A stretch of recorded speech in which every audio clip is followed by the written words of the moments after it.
Gold, trusted gold buyers. మీరు తాకట్టు పెట్టిన బంగారాన్ని విడిపించి ఈ రోజు ఉన్న మార్కెట్ ధరకు కొనబడను.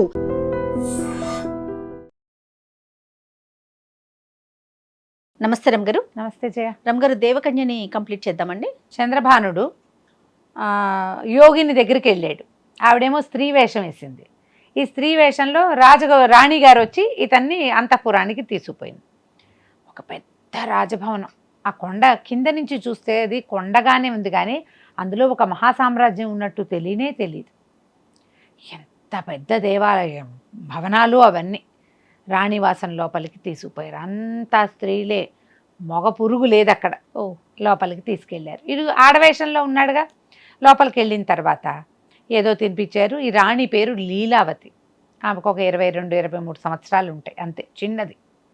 ఇంచుమించుగా ఈ చంద్రభానుడికి దగ్గర వయసే 21 అలా ఉంటాయి. ఇతను ఒక 25 ఏళ్ళు లోపల వాడు.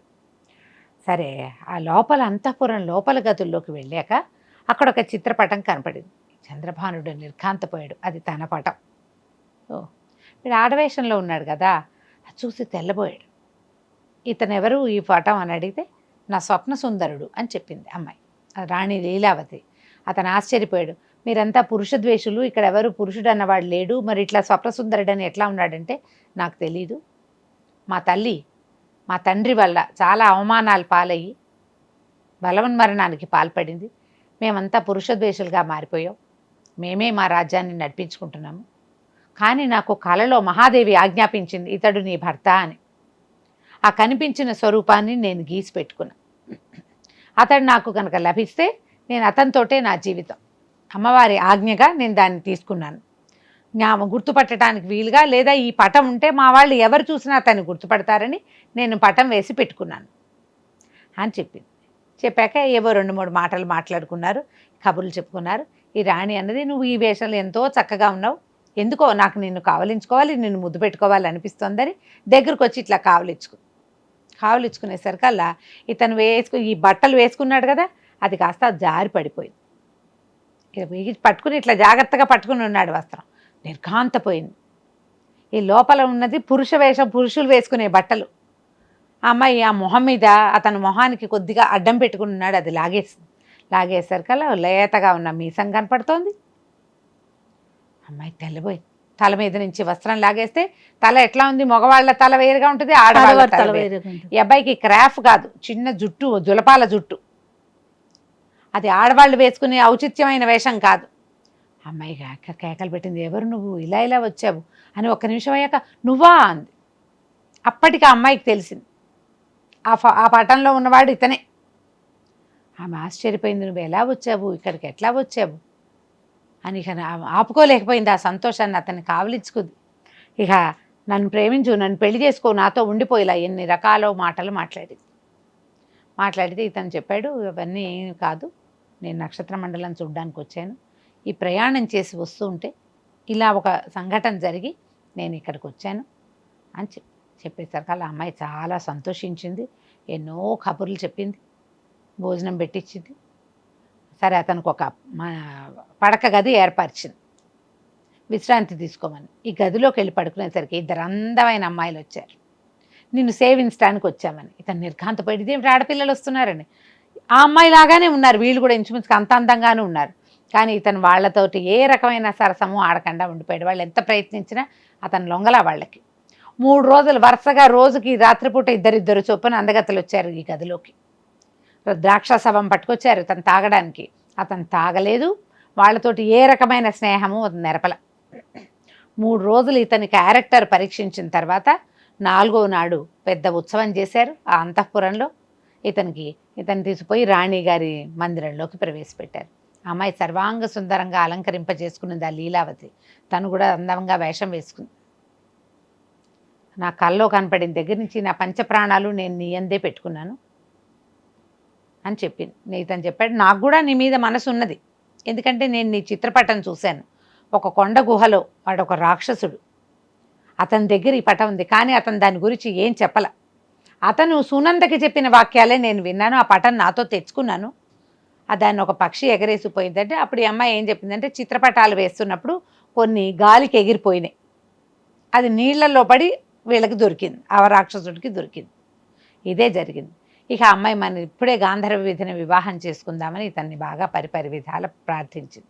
ఇతను చెప్పాడు, కాదు, నేను దీక్షలో ఉన్నాను, నేను ఒక సిద్ధుడితో కలిసి ప్రయాణం చేస్తున్నా, నక్షత్ర మండలం తారామండలం చూస్తే తప్ప, అక్కడ అడుగు పెడితే తప్ప నేను నా దీక్ష విడవను, నన్ను పంపించేసేయి, నువ్వు బతికి బాగుంటే మళ్ళీ వస్తాను అనేసరికి అమ్మాయి, ఎక్కడ మీ గురువు ఎక్కడున్నాడంటే, నేను అక్కడ సిద్ధుడితోటి కలిసి వచ్చా కానీ ఆయన్ని నేను మిస్ అయిపోయాను, కానీ గంగానదిలో మన జలస్తంభనం చేస్తూ ఆ సిద్ధుడు ఒక ఆయన ఉన్నాడని తన గురువు, ఆయన్ని పట్టుకుంటే ఈ సమస్య తీరుతుందంటే దీనికి సమాధానం దొరుకుతుందని చెప్పారు, కాబట్టి నేను గంగానది తీరానికి వెళ్ళి తీరాలి అంటే. ఇప్పుడు ఈ అమ్మాయి ఏం చెప్పింది, మనకు ఒక మార్గం ఉంది, ఇక్కడి నుంచి మాకు ఒక నది ఉంది, దాని పేరు పినాకవతి, అలాంటిది ఒక నది, ఆ నదిలో గనక ప్రయాణం చేస్తే అది వెళ్ళి గంగలో కలుస్తుంది, గంగా నది ప్రవేశం చాలా సులువు, అక్కడికి వెళ్ళాక వెతుక్కోవచ్చు అని చెప్పి, నేను నిన్ను ఒంటరిగా పంపించను, నువ్వు నాకు దొరికావు, నేను ఇక విడవను, ఇంకా నేను నీతో పాటే వస్తాను. తను కొద్దిగా వెనక్కి తీశాడు, కానీ ఆ అమ్మాయి ఉండటం వల్ల ఏదో ఒక ఉపయోగం ఉంటుంది, తనకి అమ్మాయి నచ్చింది, ప్రేమలో పడ్డాడు ఆమెతోటి, పైగా ఇన్ని రోజుల నుంచి వీళ్ళతోటి ఉన్నాడు, అవకాశాలు ఉన్నాయి కదా. సరే, మరి ఇక్కడి నుంచి మనం ఎట్లా ఈ కొండ అంటే పర్వాలేదు, మన దగ్గర ఒక యంత్ర సాధనం ఉంది, ఆ యంత్రం ఎక్కి కూర్చుంటే, అంటే ఒక చిన్న విమానం లాంటిది అనమాట, ఎక్కి కూర్చుంటే మనము నది దగ్గరికి వెళ్ళిపోతాం, నదిలో మన కోసం ఒక ప్రత్యేకమైన పడవ తయారు చేయిస్తాను, మనదే పడవ, మనమే నడిపించుకుని వెళ్ళిపోవచ్చు అని చెప్పింది. సరే, వీటన్నిటికీ ఒప్పుకున్నాడు. అయితే ఈవిడ ఎప్పుడైతే ఇలా తను గంగానది కోసం ప్రయాణం అవుతోందని ఈ పురుషుడితోటి కలిసి, వాళ్ళకు ఒక మంత్రి ఉంది, ఆవిడ పేరు మాంచాల, ఓ 40-45 ఏళ్ళు ఉంటాయి, ఆవిడకి చెప్పింది, నేను వెళ్తున్నాను ఇట్లా అనేసరికల్లా ఆవిడ అన్నది, నీకు అవసరమా, మీ అమ్మాయి ఏ రకంగా చనిపోయింది నీకు గుర్తులేదా, ఒక పురుషుడిని ఎట్లా నమ్ముతావు నువ్వు, వెళ్ళాక నీకు ఏదైనా పరిస్థితులు బాగుండకపోతే అంటే. ఈ అమ్మాయి ఏం చెప్పింది, లీలావతి, ఇతనితో వెళ్ళి నేను ఒకవేళ మరణించినా నాకు ఓకే, అది ఎందుకంటే నేను కళను నమ్మాను, అమ్మవారు నాకు అతన్ని ఏ స్వరూపంలో చూపించిందో అదే స్వరూపంలో అతను నాకు లభించాడు. ఆమె చెప్పింది, ఇతడే నీ భర్త అని. ఆమె ఆజ్ఞని నేను ఉల్లంఘించను, మామూలుగా అయితే నా అంతటి నేను ఏ పురుషుడి దగ్గరికి వెళ్ళేదాన్ని కాదు, అమ్మవారు ఆజ్ఞాపించింది, నేను అడగలేదు, అతను తనంతట తను వచ్చాడు. ఇప్పుడు అతను ఎక్కడ, ఏ దేశం, వాళ్ళు ఉన్నది ఏ రాజ్యము, అక్కడి నుంచి ఇంత దూరం ప్రయాణం చేసి నా కోసమే వచ్చినట్టుగా వస్తే నేను ఈ అవకాశాన్ని పోగొట్టుకోను. ఒకవేళ నేను గంగానదిలో ఏదైనా ఇబ్బంది గురైనా, అక్కడ నాకు ఏ సమస్య వచ్చినా రాజ్యం అంతా నీదే, నీకు అప్పచెప్పేస్తాను, దానికి తగినట్టుగా కాగితాలు రాసి పెట్టాను అనేసరికల మాంచాది, అమంగళం మాట్లాడద్దు, నువ్వు అన్నీ సజావుగానే అవుతాయి, మళ్ళీ వచ్చి నీ రాజ్యాన్ని నువ్వే చేసుకుంటావు నీ భర్తతో కలిసి అని చెప్పేసి వీళ్ళని వీడుకొల్పింది. వీళ్ళు ఏం చేశారు, సరే ముందు ఒక యంత్ర సాధనం ఎక్కుదామంటే ఇతను ఏమన్నాడు, నేను కింద అడవిలో ఉన్నప్పుడు సిద్ధుడు చెప్పాడు, ఇక్కడ సిద్ధేశ్వరం అని ఒక అద్భుతమైన శివాలయం ఉన్నదని, అక్కడికి వెళ్ళమన్నాడు, మరి నేను ఆ శివాలయాన్ని చూద్దాం అనుకుంటున్నాను, ఆ శివలింగాన్ని అంటే సరేనంది. ఇద్దరు కలిసి ఆ సిద్ధేశ్వరానికి వెళ్ళారు. వెళ్తే మహాద్భుతమైన శివలింగం ఉంది అక్కడ. ఆ సిద్ధేశ్వర క్షేత్రం ఏంటంటే, అక్కడ అడుగు పెట్టారంటే వాళ్ళ దశలు మారిపోతాయి. ఓహో, మరి జీవించి ఉన్నప్పుడు, మరణించిన తర్వాత కూడా వాళ్ళ కథ మొత్తం పూర్తిగా రాయబడుతుంది. మనం చెప్పుకుంటాం కదా, కాశీ వెళ్ళంగానే చిత్రగుప్తుడి చేతిలో నుంచి మన కథ మొత్తం వీరభద్రుడి చేతిలోకి వెళ్ళిపోతుంది, అదే కాలభైరవుడి చేతిలోకి వెళ్ళిపోతుంది అని చెప్తారు. మన చిట్టా ఆయన రాస్తాడు. ఇంకా అట్లా ఉందన్నమాట ఈ సిద్ధేశ్వర క్షేత్రం. అట్లాంటి దేవతలు వచ్చి పూజిస్తారు అక్కడ. ఆ సిద్ధేశ్వరుని సేవించుకుని అక్కడ నిద్ర చేసి తెల్లవారాక వీళ్ళు బయలుదేరారు. యంత్ర సాధనం ఎక్కి, వాళ్ళ ఉన్న చిన్న విమానాన్ని ఎక్కి ఆ పినాకవతి అలాంటి పేరున్న ఆ నదీ తీరానికి వెళ్ళిపోయారు. వీళ్ళ కోసం ఒక పడవ ఉంది. ఈ అమ్మాయి ఏకాంతానికి భంగం అవుతుందని, ఎవ్వరూ రావద్దు, మా పడవ మేమే నడుపుకుంటాం. దాని బలశాలి యువకుడు, పడవ నడపటం అది వచ్చినవాడు, నాకు కూడా వచ్చు కాబట్టి మాకే సహాయము అక్కర్లేదు, అది చిన్న పడవ కానీ బలంగా ప్రయాణిస్తుంది. ఇద్దరు కలిసి ఇక గంగానది వైపుకి ప్రయాణం మొదలుపెట్టారు. వెళ్ళగా వెళ్ళగా గంగానది ప్రవేశం జరిగింది. గంగానదిలోకి వెళ్ళిన తర్వాత అక్కడ ఒక బ్రహ్మాండమైన తుఫాన్ వచ్చింది. పడవ బద్దలైపోయింది. వీళ్ళిద్దరూ చేరుకోదారిన సముద్రంలో గంగానదిలో పడిపోయారు. ఈ గంగానదిలో పడిపోయారు, ఏమైపోయారు. ఏమీ తెలియదు. ఈ కథ ఇక్కడ ఉండగా వీళ్ళ ఊరుంది కదా, తండ్రి గారు ఉన్నారు. ఈ కథ ఇట్లా నడుస్తూ ఉండగా ఇతని నగరం ఉంది హేమపురి, రాజ్యానికి చెందినవాడు కదా, శ్వేతవాహన మహారాజు వీళ్ళ నాన్నగారు. కుమారుడు ఇట్లా ఒక సన్యాసితో కలిసి ఈ తారామండలానికి వెళ్ళాలన్న పిచ్చితోటి వెళ్ళిపోయిన సంగతి మతిమంతుడి వల్ల తెలుసుకున్నాడు. అవును. ఆయన పరమ దుఃఖంలో ఏం చేస్తున్నాడు, సన్యాసి ఏదో మా పిల్లవాడికి మందు పెట్టాడు, లేకపోతే వివాహం చేసుకుని రాజ్యాధికారం తీసుకోవాల్సిన పిల్లాడికి ఈ పిచ్చేమిటి, చాలా దిగులు పడుతూ రకరకాల సన్యాసుల్ని వాళ్ళని వెతికిస్తున్నారు. ఆ ఊళ్ళోకి వచ్చిన ప్రతి సన్యాసిని ధర్మశాలలకి రప్పిస్తూ ఏ సన్యాసి అయినా ఈ పిల్లవాడిని తీసుకెళ్లిన సన్యాసిని గుర్తుపట్టగలమేమోనని ప్రయత్నం చేస్తున్నారు. ఈ అమ్మాయి ఇందుమతి కూడా అతని చెల్లెలు చాలా బెంగ పెట్టుకుని దీనంగా ఉన్నది. బాగా ఆలోచించుకుని అమ్మాయి ఏం చేస్తుందంటే వాళ్ళ నాన్నగారికి చెప్పింది, నాన్నగారు ఒక పని చేద్దాం, మీరు ఇలా సన్యాసుల్ని పిలిపించి అవధూతల్ని పిలిపించి సిద్ధుల్ని పిలిపించుకుని ఏం ప్రయత్నం, వాళ్ళందరితో ధర్మశాలలు నిండిపోతున్నాయి తప్పిస్తే ప్రయోజనం లేకుండా ఉంది. ఎవరైతే అన్నయ్యని వెతికించి తీసుకొస్తారో వాళ్ళకి అర్ధరాజ్యం ఇస్తామని నన్నిచ్చి వివాహం చేస్తామని ప్రకటన చేయండి, మొత్తం అన్ని చోట్ల ప్రకటించండి. దానికోసమైనా అన్నయ్య సజీవుడిగా దొరుకుతాడు మనకి, ఎవరో ఒకళ్ళు పట్టుకొస్తారు, కనీసం ఫలానా చోట ఉన్నట్టు తెలుస్తుంది అంటే సరేనన్నాడు. ఇది ఒక త్యాగమే పాపం, కానీ మరి తండ్రి పడే బాధ, అన్నయ్య లేని ఒంటరితనాన్ని సహించలేక ఆ అమ్మాయి దానికి ఒడంబడింది అనమాట. సరే పత్రికలు రాశారు. మంత్రి కుమారుడి మతిమంతుడికి రాజకుమార్తె అంటే చాలా ప్రీతి, వాళ్ళు కలిసే చదువుకున్నారు చిన్నప్పటి నుంచి.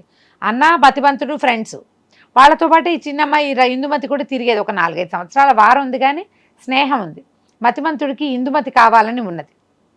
అతను ఏం చేశాడంటే సరే ఏవో ప్రేమ గీతాలు అంతకుముందు రాసిన గీతాలన్నింటినీ కథలుగా పాటలుగా మార్చి పాడుతూ ఈ పిల్ల వెనకాల తిరిగాడు. చెప్పాడు, నువ్వు ఇలాంటివి ఆజ్ఞ ఇస్తే నేను కూడా వెతకడానికి వెళ్తున్నాను, వెళ్ళిపోతాను అన్నాడు.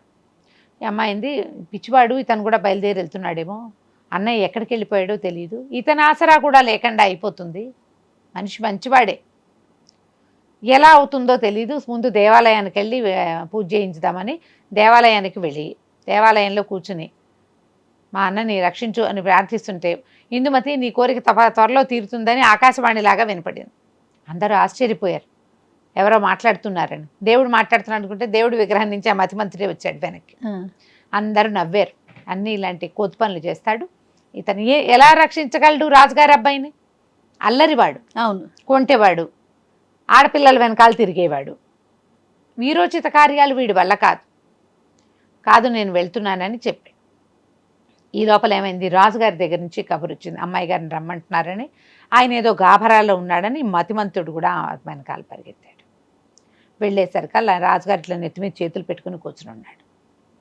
ఆయనకు ఒక ఉత్తరం వచ్చింది, అమ్మ నువ్వు ఇంత త్యాగం చేసిన, మతిమంతుడిని కూడా అన్నయ్యని వెతకడానికి పంపించినా ఏమీ ప్రయోజనం లేదు, ఇదిగో ఈ ఉత్తరం చూడు అని చెప్పి ఆ ఉత్తరం చూపించాడు. దీనికి ఈయనకి ఎవరు రాశారు, ఈ మన హేమగిరి మహాప్రభువుకి శ్వేతవాహన చక్రవర్తికి రాయబడిన ఉత్తరం. అది కాశీపురాధీశ్వరుడైన రాజుగారు రాశారు. కాశీలో గంగానదిలో మాకు ఒక పడవ దొరికింది, అది బంగారు పడవ, మణిమయంగా ఉన్న పడవ 2 ముక్కలుగా ఛిద్రమైపోయి లభించింది. ఈ పడవ ఛిద్రమైపోయిన చోట్లో ఇంచి చూసినటువంటి వాళ్ళు అందులో ఒక యువకుడు ఉన్నారని, అది పినాకిని పైనుంచి వస్తున్నటువంటి సిద్ధేశ్వర క్షేత్రం వైపు నుంచి వస్తున్నటువంటి నదిలో నుంచి వచ్చిందని తెలుసుకున్నాము. అయితే మేము అక్కడికి వార్తలు పంపిస్తే ఈ మన హేమగిరి రాజ్యానికి చెందినటువంటి యువరాజు అయిన కుర్రాడు, అతను ఇక్కడికి చంద్రభానుడు రాణితో కలిసి, రాణి లీలావతితో కలిసి సముద్రంలో ఈ మన నదిలో నుంచి ప్రయాణం చేసి గంగా నది ప్రవేశం చేశాడని తెలియొచ్చింది. కాబట్టి మీ కుమారుడు గంగానది ప్రవేశ సమయంలో పడవ బద్దలైపోయి మరణించాడు, కానీ మాకు శరీరాలు లభించలేదు కాబట్టి మరణాన్ని మేము నిర్ధారించలేకపోతున్నాము, కానీ అతను ప్రమాదానికి గురయ్యాడు. ఈ విషయం తెలియజేయడానికి మాకు చాలా బాధగా ఉంది, కానీ మీకు తెలుసో తెలీదో అతను ఇక్కడికి వచ్చిన సంగతి, అందుకని మీ కుమారుడైన వాడికి ప్రమాదం జరిగిందని మీకు తెలియజేయటం అయింది అని ఉత్తరం వచ్చింది. కుప్ప కూలిపోయారు నాన్న కూతురు. మతిమంతుడు నిర్ఘాంతపోయాడు. తనకి ఏమనిపించింది, అసలు ఇది ఎక్కడ మొదలైంది, అక్కడికి వెళ్ళిన వాడు ఒక అమ్మాయితో ఎలా వెళ్ళాడు, సిద్ధుడితో బయలుదేరాడు, రాణి లీలావతి ఎక్కడి నుంచి వచ్చింది ఈ కథలోకి, ఏం జరిగి ఉంటుంది, ఇదేదో తెలుసుకోవాలి. అని ఎక్కడి నుంచి ఈ ఉత్తరం వచ్చింది ఎక్కడ, ఈ పడవ ప్రమాదం జరిగింది ఎక్కడ, అవన్నీ కనుక్కున్నాడు. ఇందుమతికి చెప్పాడు, నేను ప్రయత్నం చేస్తా, నన్ను వెళ్ళనివ్వమన్నాడు. మతిమంతుడు బయలుదేరాడు. ఇంతకుముందు సిద్ధుడితోటి చంద్రభానుడు బయలుదేరింది కాలినడకన, కానీ మతిమంతుడు జాడలు తీయటానికి వెళ్తున్నాడు కదా, గుర్రం వేసుకునే బయలుదేరిపోయాడు. ఈ అరణ్యాలు అవి దాటుకుంటూ ముందుకు వెళ్ళాడు. వెళ్తే ఏమైంది, ఒక పల్లెటూరి ఏమంటారు ఊరి పొలిమేరలో ఒక అమ్మాయి ఆత్మహత్య చేసుకోబోతూ అతనికి కనపడింది. ఆ ఆత్మహత్య ఏమిటి, చితెక్కబోతోంది అమ్మాయి. ఇతను కేకలు పెట్టాడు, ఎక్కద్దు ఎక్కద్దు, ఎవరని కేకలు పెట్టి దగ్గరికి వెళ్ళాడు. వెళ్ళేసరికల్లా ఆ అమ్మాయిని పట్టుకున్నాడు. ఆమె ఒక బ్రాహ్మణ యువతి. ఎందుకమ్మా ఇంత పని చేస్తున్నావు, ఇట్లా చేయబోక, ఏం జరిగింది ఏమిటి అని అడిగితే, ఏం చెప్పాను నాయన, నేను ఒక బ్రాహ్మణ వధువుని, మా అత్త మామ ఉన్నారు, గర్భవతిని కూడా నేను, నా భర్తని ఎంతో ప్రేమగా ఉన్నాం మేము, వాడెవడో రాక్షసుడు ఎత్తుకుపోయాడు, ఎవరో ఒక మహానుభావుడు వల్ల రాక్షసుడి దగ్గర నుంచి తప్పించుకుని ఇల్లు చేరాను, కొద్ది రోజులు హాయిగానే ఉన్నాం, ఈ లోపల నా భర్తకి అనారోగ్యం ఉంచుకొచ్చి ఆయన చనిపోయాడు, జీవించలేక ఆయనతో కలిసి నేను చేయాలనుకున్నాను అనేసరికల్లా ఇతను అన్నాడు, అదేమిటమ్మా, వెనకాల 2 పెద్దవాళ్ళు ఉన్నారు, కుమారుడు పోయి నువ్వు పోతే వాళ్ళు ఏం చేస్తారు, పైగా గర్భవతివి, ఇట్లా చేయకూడదు, నీకు జీవితానికి ఒక ఆసరా ఉంది, ఈ పని పనికిరాదు, ఇట్లా చెయ్యొద్దన్నాడు. అని నువ్వు రాక్షసుడి నుంచి నిన్ను తప్పించిన మహానుభావుడు ఎవరమ్మా అన్నాడు. అనేసరికల్లా ఆ అమ్మాయి ఏం చెప్పిందంటే, ఏం చెప్పను ఆయన మామూలు వాడు కాదు, చాలా గొప్పవాడు, హేమగిరి యువరాజు చంద్రభానుడు నన్ను రక్షించాడు, నా పేరు సునంద అనగానే ఆశ్చర్యపడు, నీకెక్కడ దొరికాడు చంద్రభానుడు అన్నాడు. చంద్రభానుడు సిద్ధుడితో కలిసి వచ్చాడు, ఇక్కడికి వచ్చాడు అని చెప్పేసరికల్లా ఇతను ఆశ్చర్యపోయాడు. నేను అతని కోసమే వెతుక్కుంటూ వచ్చాను, పద నిన్ను మీ ఇంటి దగ్గర దింపుతానని ఆ అమ్మాయిని తీసుకుపోయి వాళ్ళ అత్తవారింట్లో దింపాడు. ఈ పని చెయ్యొద్దు, కుమారుడో కుమార్తెనో కను, ఈ పెద్దవాళ్ళతో పాటు ఉండు, నీ భర్త చనిపోయినా నీకు బాధ్యతనిచ్చి వెళ్ళిపోయాడు, ఇట్లా చెయ్యొద్దని. చంద్రభానుడు ఎక్కడికి వెళ్ళాడు, ఏ అడవిలోంచి ఎలా వెళ్ళాడో కనుక్కోవాలి. ఇంకా ఇప్పుడు ఒక విషయమే తెలిసింది, అతను ఈ అడవి నుంచే ఎక్కడికో వెళ్ళాడు. ఇతనికి తెలుస్తోంది, సిద్ధేశ్వరం కనపడుతోంది, పెద్ద కొండ ఉంది అక్కడ, సిద్ధేశ్వర క్షేత్రానికి వెళ్ళడం కుదరదు, అది ఎందుకంటే చాలా పెద్ద కొండ, ఏ రకంగా తను పైకి వెళ్ళగలడో తనకు తెలియదు. సరే ప్రయత్నం చేద్దామని చెప్పి అక్కడి నుంచి మతిమంతుడు చంద్రభానుడిని వెతుక్కుంటూ ముందుకెళ్ళాడు. ఇన్ని మలుపులు తిరిగిన కథ ఎట్లా చివరి మలుపుల్లోకి వెళ్తుందో మళ్ళీ భాగంలో తెలుసుకుందాం. తప్పకుండా రమ్మగారు. నమస్తే. నమస్తే చేయండి. And for more videos, Please subscribe to iDream. Please subscribe to iDream. Please subscribe iDream. And please subscribe to iDream. For more videos, subscribe to iDream. please like, share and subscribe to the channel. Congratulations, iDream. subscribe to iDream. Subscribe to iDream. So subscribe to iDream Media. iDream ki iDream team andarki huge congratulations. Please subscribe iDream Media. Please subscribe to iDream. Subscribe iDream. Please subscribe to iDream. iDream అంటే నా కళల channel subscribe చేసుకున్న నోరు తిరుగుతలేదు, మీరైతే గంట గుర్తు కొట్టండి. For more such videos, please subscribe to iDream. Subscribe to iDream. Please subscribe to iDream. Please subscribe iDream Media. Please do subscribe to iDream. Please subscribe to iDream Media. For best entertainment and information, please subscribe iDream. And don't forget to subscribe to iDream.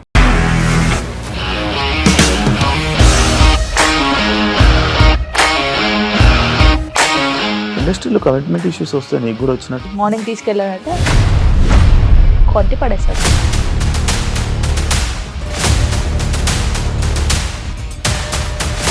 ఒక్కళ్ళు కూడా చూడలేదు ఈ cinema అని చెప్పడానికి కూడా చాలా ధైర్యం కావాలి. అది నిజం కదా, దాంట్లో ధైర్యం ఏంటి? ఇది నెక్స్ట్ డే ప్లేట్ మార్చేస్తే తప్పు కదా. As of now we're comfortable this అని నేను అనుకుంటున్నాను. రష్మిక గారిది మీది ఒకే ఊరు అంట కదా. నీకు కోపం వచ్చిందంటే బాగా తిట్టేత్తరా? తిట్టేద్దామండి. నిజంగా గేమ్ ని ఎలా చేంజ్ చేయగలిగారు? ఏపీఎస్ఎఫ్సి వాళ్ళకి 6 నెలల్లో నేను 6 లక్షలు కట్టా. బిజినెస్ చేయాలనుకుంటే it is as difficult as riding a tiger.